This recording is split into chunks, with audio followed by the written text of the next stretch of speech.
Hey, it's your boy Iceberg Bricks, aka Mel from Lego Masters. And in episode 2, it's the space smash up.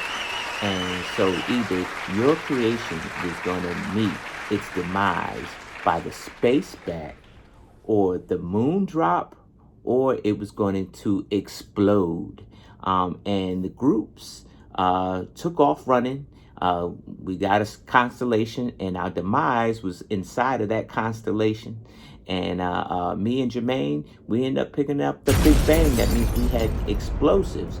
Now, that would probably be the most difficult build to actually build, is because now you have whatever you build, you have to incorporate that, you have to make space for that explosive, right? So we ourselves don't handle the explosives, so they have a professional that handles the explosives for us. So now we have to compensate for that outside force that's coming in. So I find myself with Jermaine at the drawing table, and we're trying to come up with a creative build that's gonna wow somebody, and we got to remember we picked the Big Bang, so we have to, whatever we build, we have to incorporate that into our build.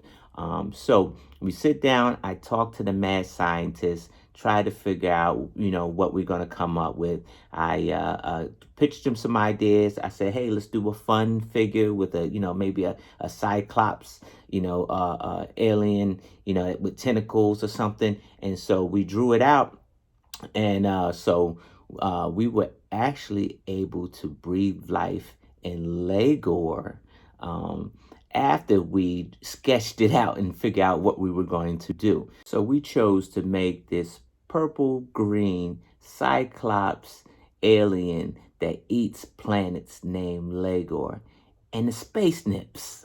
The space nips, Jermaine didn't see the space nips coming. I snuck them in there. But space nips are a real thing. It's epic.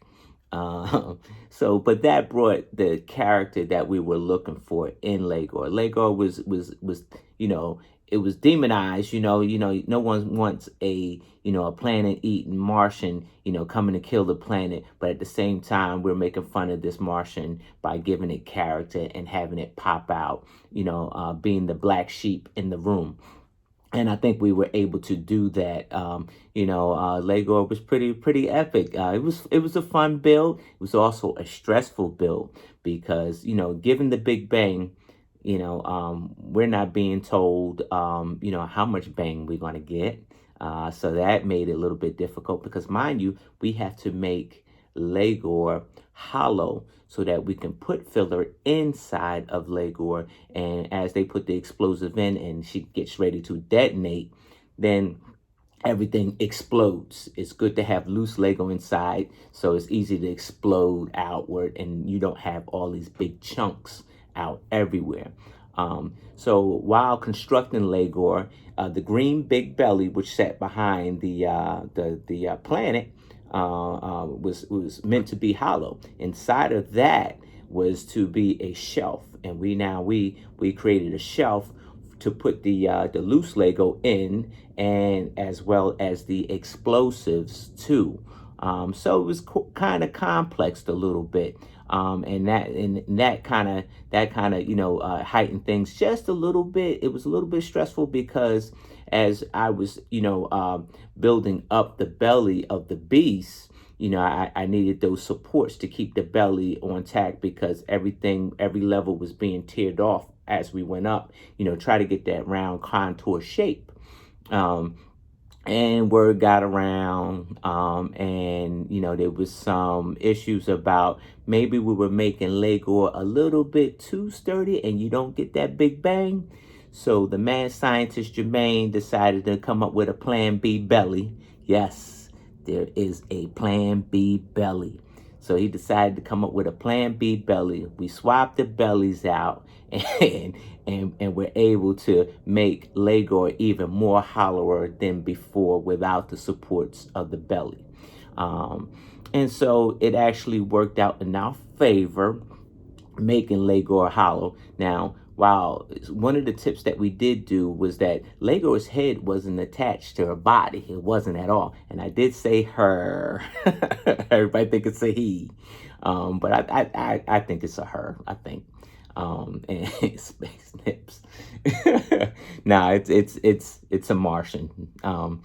And so one of the things that, to ensure the Big Bang goes off and all the pieces fly everywhere was to keep Legor's detailed head unattached to the body, which made it real difficult to move around as we're moving as we're moving the whole build up to the podium. And so we were able to actually put two doors, one in the body of Legor, where it was a door, and you can get access to the shelf. You can put the loose brick inside. They can put the explosives inside, and the next door was in the back of Legor's head, and you could put the explosive and more Lego inside of Legor's head. And so that actually worked in our favor. It was a little bit tough, like you say, you're building something that is supposed to be sturdy or stay in place, but at the same time, it has to blow up. It has to be like real fragile, so pieces fly everywhere. So that was a very difficult challenge. It was. Jermaine had put in a lot of time on Legor's head. I think I want to tell you that he put in about a good 5 hours on the head alone, which was phenomenal. The detail in the eye, the mouth probably had over like 100 teeth pieces in that mouth. And the mouth that you didn't see, is one thing that you didn't see, was that the mouth was able to move by a little twist and a couple of gear pieces. So the bottom jaw could move. And so I had to do a little ventriloquist action that you didn't get to see. But it was fun. Lego, that's what made Lego so much fun. The Brick Masters loved them. Will loved them. The contestants loved them because they had, the Lego had all that character inside of that magical piece that we were able to put together. The story was that Lego came to town and started devouring planets because it's an alien that devoured planets, and we had a hero spaceship that was going to detonate a Legor. But the hero didn't make it. Me and Jermaine got into a little bit about the hero making it. And if it's explosives, it's a suicide mission. Nobody makes it. Nobody makes it. And so the hero didn't make it. So we had to say that the Legor, the monster, ate so much that it caught indigestion, and the belly of the beast blew up from eating too much. Realistic. In the Lego world, it is. In episode 2, me and Jermaine were able to actually kind of let our hairs down. Even though we got no hair, we had to let our hairs down. It was stressful in the beginning to come up with an idea, to make sure that we're still, number one, storytelling, hitting the wow factor, hitting the technical pieces, in which we all did. The jaw was playable. So Lego was playable, even though you had explosives in it. We still made it playable. We hit the wow factor, and then we also did the storytelling. We were able to storytell as well. And I think that Legor was a very fun build. Me and Jermaine were just getting to know each other and getting to know our strengths together, and the trust factor was in between there too. We were learning how to trust one another, and I think that Lego is probably one of our fun. I want to say not our best builds, because our best builds are still ahead of us, but I want to say that more of our fun builds that we enjoy doing together. We enjoyed all of them, but this one was extremely fun.